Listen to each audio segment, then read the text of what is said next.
பீகார் எலெக்ஷனுக்கு முன்னாடி எல்லாருக்கும் 10,000 ரூபாய் டிரான்ஸ்ஃபர் பண்ணாங்க. இப்ப 2023 கிளாடியா கோல்டின்னு ஒருத்தவங்க பொருளாதாரத்துக்கு நோபல் பரிசு வாங்கினாங்க. யூ ஷேப் கர் ஒண்ணு சொல்லியிருப்பாங்க. அதாவது ஆரம்பத்துல வேளாண்மை துறையில நிலத்துல பெண்கள் வந்து கட்டாயமா வேலை செஞ்சாலும் களை எடுக்கிறது இந்த மாதிரி வேலைகள்லாம் வீடுல வேலை அதிகமா செஞ்சுக்கிட்டு இருக்கிறாங்க. ஒரு கட்டத்துல வசதி வாய்ப்புகள் வரும்போது பெண்கள் வேலை செய்யறத குறைச்சிக்குவாங்க.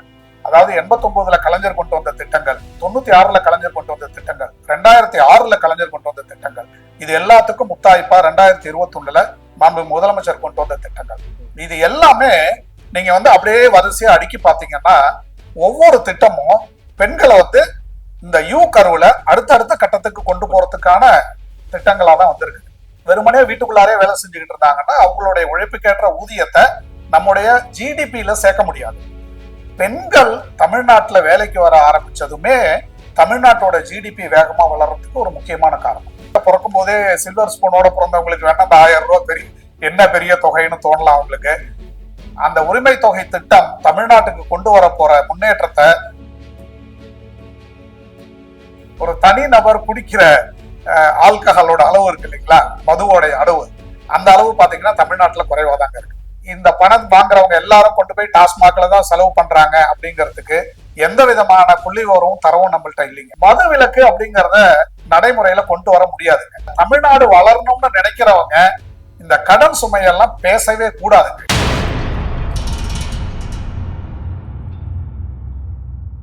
அடுத்து வந்து பாத்தீங்கன்னாக்கா இந்த திராவிட மாடல் ஆட்சியில் கொடுத்துட்டு இருக்க 1000 ரூபாய் மகளிர் உரிமை தொகை, இது வந்து பாத்தீங்கன்னா பெண்களை சோம்பேறியாக்க இந்த பணத்தால வந்து 1000 ரூபாய் என்ன பிரயோஜனம்னு சொல்லிட்டு ஒரு பக்கம் வைக்கிறாங்க.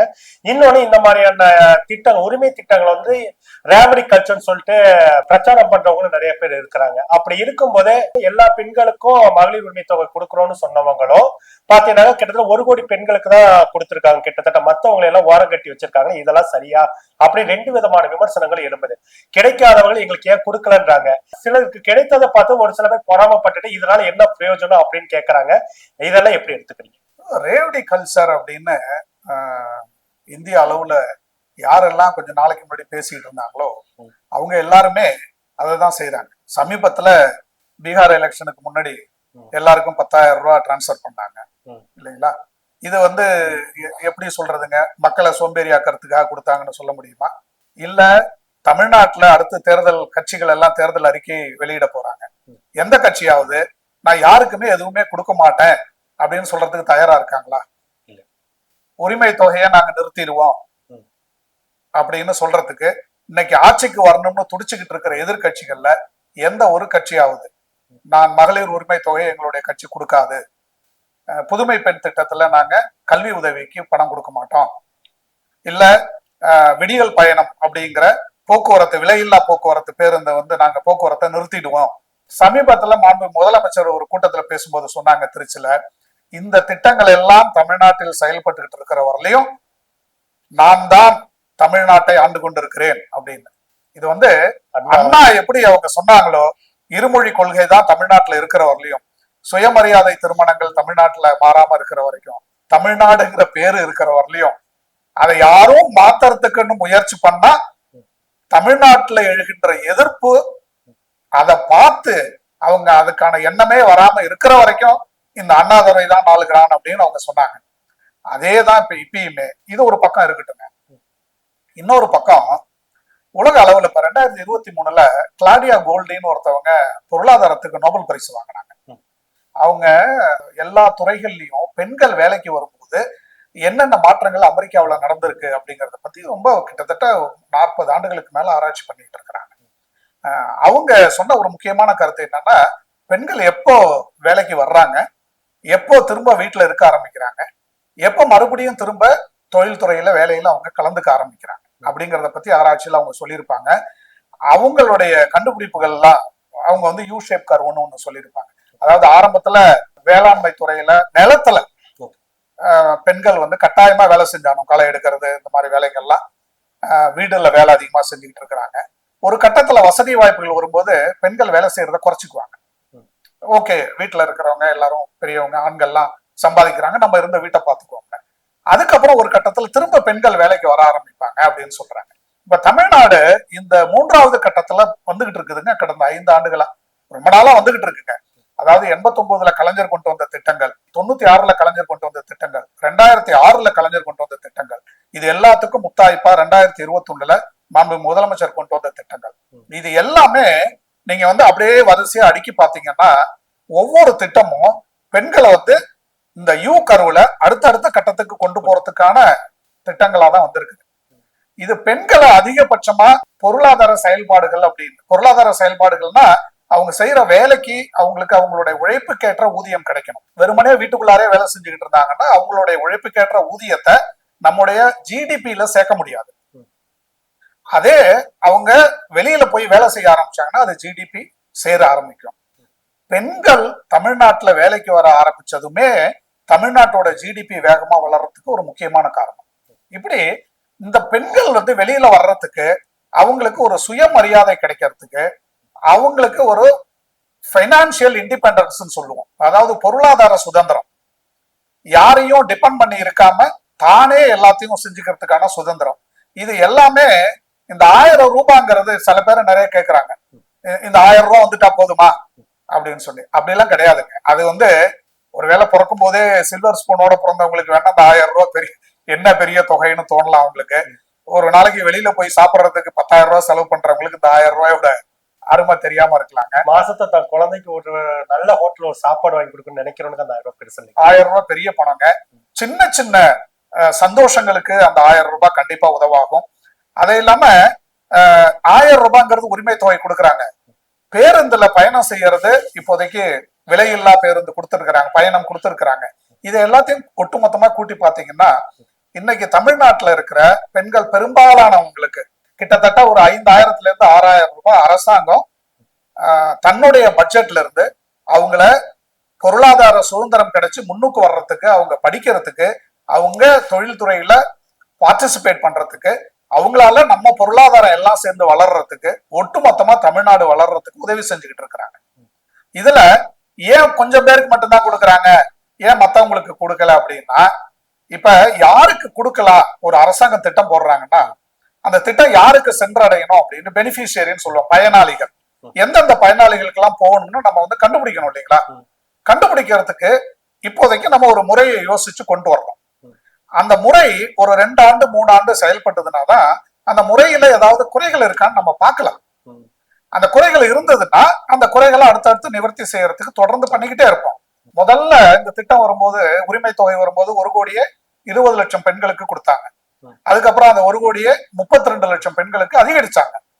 அப்புறம் ஒரு சில அந்த கண்டிஷன்ஸ் எல்லாம் இருக்கு இல்லைங்களா, இவங்க வேலைக்கு என்ன மாதிரி எல்லாம் இருந்தா இவங்களுக்கு உரிமை தொகை உண்டு அப்படின்னு, அதை எல்லாமே மாடிஃபை பண்ணிக்கிட்டே இருக்கிறாங்க. இப்போ சில பேருக்கு கிடைக்கல அப்படின்னா 1-2 பயனாளிகள், அதாவது யாருக்கு சென்றடைய வேண்டுமோ அவங்களுக்கு சென்றடையாம இருக்க வாய்ப்பு இருக்கு. அதுக்கு என்ன காரணம்னா அவங்க அரசாங்கத்துக்கு உரிய தகவல்கள் கொடுத்திருக்கிறதுக்கு வாய்ப்பு இல்லாம போயிருக்கும். அப்ப அது அரசாங்கத்துல இருக்கிறவங்க, இந்த துறையில இருக்கிறவங்க அந்த மாதிரி உரிய பயனாளிகளை கண்டுபிடிக்கிறதுக்கு முயற்சி பண்ணிக்கிட்டே இருக்கிறாங்க. இப்போ எஸ்ஐஆர் வந்துச்சுங்க, தேர்தல், திடீர்னு 60-65 லட்சம் பேரை வெளியில நீக்கினாங்க. அப்புறம் திரும்ப நீங்க யாரெல்லாம் அட்டை இருக்குதோ அவங்க எல்லாம் கொண்டு வந்து காட்டுங்க, நாங்க சேர்த்துக்கிறோம்னு சொன்னாங்க. அப்புறம் கொஞ்சம் பேர் எக்ஸ்ட்ரா சேர்த்துக்கிட்டாங்க. இப்ப இந்த மாதிரி விலக்கி நீக்கிறது, சேர்க்கறது, இது எல்லாமே ஒரு அரசு நடைமுறை. உரிமை தொகை கொடுக்கறது இன் பிரின்சிபல், கொள்கை அடிப்படையில மிக சிறந்த திட்டம். அந்த உரிமை தொகை திட்டம் தமிழ்நாட்டுக்கு கொண்டு வர போற முன்னேற்றத்தை நம்ம 1 ஆண்டு 2 ஆண்டெல்லாம் கணக்கு பார்க்க முடியாதுங்க. இப்ப 89ல கலைஞர் கொண்டு வந்த திட்டம், 69ல இருந்து இருந்த 7-8 ஆண்டுகள்ல கலைஞர் கொண்டு வந்த திட்டங்கள் தான் கலைஞரை ஆர்கிடெக்ட் ஆஃப் மாடர்ன் தமிழ்நாடுன்னு சொல்றோம். அவ்வளவு திட்டங்கள், அவ்வளவு அமைப்புகள் உருவாக்குனாங்க. அந்த மாதிரி இந்த 5 ஆண்டுகள்ல உருவாக்கின அமைப்புகள், திட்டங்களுடைய உண்மையான செயல்பாடுங்கிறது இன்னொரு 10 ஆண்டுகள் கழிச்சு இதை எல்லாத்தையும் நம்ம டேட்டா கிடைக்கும் போது செய்வோம் இல்லைங்களா, பின்னாடி நோக்கி இதெல்லாம் திட்டம் வந்ததுனாலதான் இந்த பலன் கிடைச்சது அப்படின்னு அதை பத்தி நம்ம அனலைஸ் பண்ணும் போதுதான் மக்களுக்கு இந்த 5 ஆண்டு ஆட்சியோடைய மாபெரும் சாதனைங்கிறது உண்மையிலே தெரியும். இல்ல, இன்னொரு விஷயம் என்ன சொன்னா, நீங்க பெண்களுக்கு 1000 ரூபாய் உரிமை தொகை கொடுக்கறதாகட்டும், மாணவிகளுக்கு 1000 ரூபாய் கொடுக்கறதாகட்டும், தமிழ் புதல் திட்டத்துக்கு கீழே பசங்களுக்கு 1000 ரூபாய் கொடுக்கறது, இதெல்லாம் கொடுக்கறத விட டாஸ்மாக் ஒன்றை இழுத்து மூடிடுங்க, ஒட்டுமொத்தமா ஒரு குடும்பத்துக்கே மாசம் 5000 ரூபாய் மிச்சமாகும் அப்படின்ற மாதிரி எல்லாம் ஒரு விமர்சனங்கள் வைக்கப்படுது. கிட்டத்தட்ட இந்த அரசாங்கமே டாஸ்மாக் வருமானத்துலதான் இயங்கிட்டு இருக்கிற மாதிரியான ஒரு பிம்பமும் கட்டமைக்கப்படுது. நீங்களே சொல்லிட்டீங்க அது பிம்பம் தான் அப்படின்னு. அது உண்மை இல்லைங்க. அதாவது தமிழ்நாடு அரசோடைய வருமானத்துல டாஸ்மாகோடைய பங்கு ஒரு ஒரு 30% இருக்கலாம். அதுக்கு மேல இருக்கிறதுக்கு வாய்ப்பு இல்லை. நம்ம புள்ளி விவரங்கள் எல்லாம் பார்த்தோம்னா தமிழ்நாட்டுல மற்ற வரிகள், நம்ம ஸ்டாம்ப் டீட் ரெஜிஸ்ட்ரேஷன் பண்றதுல வர்ற வருமானம், ஜிஎஸ்டில வர்ற வருமானம், மற்ற துறைகள்ல வர்ற வருமானங்கள், அதாவது நம்ம தமிழ்நாட்டுடைய வரி வருமானம், வரி இல்லாத மற்ற வருமானங்கள், இது எல்லாத்தையும் பார்த்து டாஸ்மாக் செய்யற லாபம், டாஸ்மாக நிறுத்திட்டா தமிழ்நாட்டுல குடிக்கிறதே நின்று போயிடும், அந்த பணம் முழுக்க மிச்சமாயிடும் அப்படின்னு சொல்ற இமேஜ் வந்துங்க நிறைவேற முடியாத, வெறுமனே லட்சியமா மட்டும் வச்சுக்கிட்டு இருக்கிற ஒரு சொசைட்டில இது நடக்கலாங்க. இன்னைக்கு வந்து இந்தியா முழுக்க இருக்கிற மாநிலங்கள்ல எவ்வளவு குடிக்கிறாங்க மக்கள், எத்தனை மக்கள் எவ்வளவு குடிக்கிறாங்கன்னு கணக்கு பார்த்தோம்னா தமிழ்நாடு ஒன்றும் பெருமளவு பெரிய அளவுல எல்லாம் இல்லைங்க. மக்கள் வந்து, அதாவது நம்ம தனிநபர் வருமானம்னு சொல்ற மாதிரி ஒரு தனிநபர் குடிக்கிற ஆல்கஹாலோட அளவு இருக்கு இல்லைங்களா, மதுவோட அளவு, அந்த அளவு பாத்தீங்கன்னா தமிழ்நாட்டுல குறைவாதாங்க இருக்குது. நான் வந்து இதை வந்து டாஸ்மாக் இருக்கணும், குடிக்கிறது தப்பு இல்லைன்னு ஜஸ்டிஃபை பண்றதுக்காக சொல்லுங்க. ஆனால் அந்த டாஸ்மாக்கை இழுத்து மூடினால் இந்த உதவி தொகையெல்லாம் கொடுக்காமலே எல்லாரையும் முன்னேற்ற முடியும் அப்படின்னு சொல்றது ஒரு என்ன சொல்றதுன்னா கம்பேரிங் த அன்கம்பேரபிள்னு சொல்லுவோம், கம்பேரிங் ஆப்பிள்ஸ் அண்ட் ஆரஞ்சஸ் சொல்லுவோம். அந்த மாதிரி டாஸ்மாக்ல இருந்து பணத்தை வாங்கிதான் உரிமை தொகையா கொடுக்குறாங்க அப்படிங்கிறது ஒரு முழுமையான புரிதல் இல்லாத ஒரு ஒரு விவாதம். அது வந்து சரியில்லை. எவ்வளவோ பேரு இந்த பணம் வாங்குறவங்க எல்லாரும் கொண்டு போய் டாஸ்மாக்ல தான் செலவு பண்றாங்க அப்படிங்கிறதுக்கு எந்த விதமான புள்ளி விவரமும் தரவும் நம்மள்ட்ட இல்லைங்க. ரெண்டாவது, இந்த பணம் வந்து பெண்களுக்கு கொடுக்கப்படுது நேரடியா. இந்த பணத்தை பெண்கள்ட்ட இருந்து அடிச்சு பிடிச்சு வாங்கி கொண்டு போய் மற்ற ஆண்கள் குடிக்கிறாங்க அப்படின்னு சொல்றதெல்லாம் இன்னும் வந்து எகைன் டொமஸ்டிக் வயலன்ஸ்ல இப்ப பெண்களுக்கு இந்த ப்ரொடெக்ஷன் ஆர்டர் எல்லாம் கொடுக்குறாங்க இல்லைங்களா, இதை பத்தி விழிப்புணர்வு எல்லாம் அதிகப்படுத்தி ஒரு சமூகம் வளரும் போது நம்ம வந்து சின்ன சின்ன பிரச்சனைகள் வரும்பொழுது அந்த பிரச்சனைகளை நீங்க செய்யற இந்த ஒரு திட்டத்தினாலதான் அது வீணா போகுது அப்படின்னு சொல்றது உள்ளூர அந்த திட்டத்தை பிடிக்காதவங்க கொண்டு வர்ற ஒரு விவாத கருத்துங்க. அது வந்து எடுத்துக்க வேண்டிய தேவையில்லை. டாஸ்மாகை நிறுத்தினாலும் இந்த உரிமை தொகையோ அல்லது மாணவர்களுக்கு தேவையான உதவித்தொகையோ அல்லது ஊக்கத்தொகையோ இது எல்லாமே ஒரு நல்ல அரசு, சமூக நலனில் அக்கறை இருக்கிற நலன் புரிய அரசுன்னு சொல்லுவாங்க, வெல்ஃபேர் ஸ்டேட் அப்படின்னு. இந்த வெல்ஃபேர் ஸ்டேட் எல்லாம் கண்டிப்பா நிறைவேற்ற வேண்டிய ஒரு திட்டங்கள். நீங்க இதை மூடுங்க அதை நடத்துங்க அப்படின்னு சொல்றது. இந்தியாவுல எத்தனை மாநிலங்கள்ல மதுவிலக்கு இருக்குங்க? குஜராத்ல மட்டும் இருக்குன்னு சொல்றாங்க, பட் அங்கேயும் இருக்கிற மாதிரி தெரியல. ஹரியானாவிலயும் இதுலயும் பீகார்லயும் கொண்டு வந்திருக்கிறாங்க. ஆனா இப்ப திரும்ப சொல்றாங்க அங்கேயும் மதுவிலக்க எடுத்தாதான் பீகாரோட நிதி நிர்வாகம் வளரும் சொல்றாங்க. இப்படி மது விலக்கு அப்படிங்கறத நடைமுறையில கொண்டு வர முடியாதுங்க. இந்த புரிதல் நமக்கு முதல்ல இருக்கணுங்க. இதை ஏத்துக்கிற மனப்பக்குவம் இருக்கணும். நடைமுறையில கொண்டு வராம இருக்கும் பொழுது அந்த மது விற்பனைய அரசே ஏன் நடத்துது அப்படிங்கிறது அடுத்த கேள்வி. சரி, அரசு நடத்தாம தனியார்ல கொடுத்துட்டா மட்டும் இந்த வருமானம் இல்லாம இந்த ஊக்கத்தொகையோ இல்ல உரிமை தொகையோ கொடுக்காம ஒரு அரசாங்கம் நடத்த முடியுமா?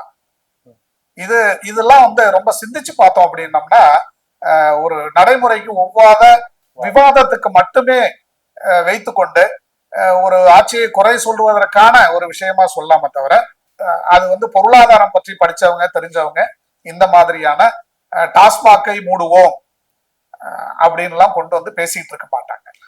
இன்னொரு பக்கம் வந்து தமிழ்நாட்டுடைய கடன் வந்து பாத்தீங்கன்னா 7 லட்சம் கோடிக்கு பக்கம் இருக்குதுன்னு சொல்லப்படும் போது இந்த சூழல்ல வந்து பாத்தீங்கன்னாக்கா இந்த மாதிரி உரிமை திட்டங்கள், உதவி திட்டம், நலத்திட்டங்கள் அப்படின்ற பேர்ல வந்துட்டு இலவசமா நீங்க கொடுத்து வந்து மாநிலத்தை வந்து கடனுக்குள்ளாக்காதீங்க அப்படின்னு சொல்லிட்டு ஒரு குரல் எழும்பிக்கிட்டே இருக்குது.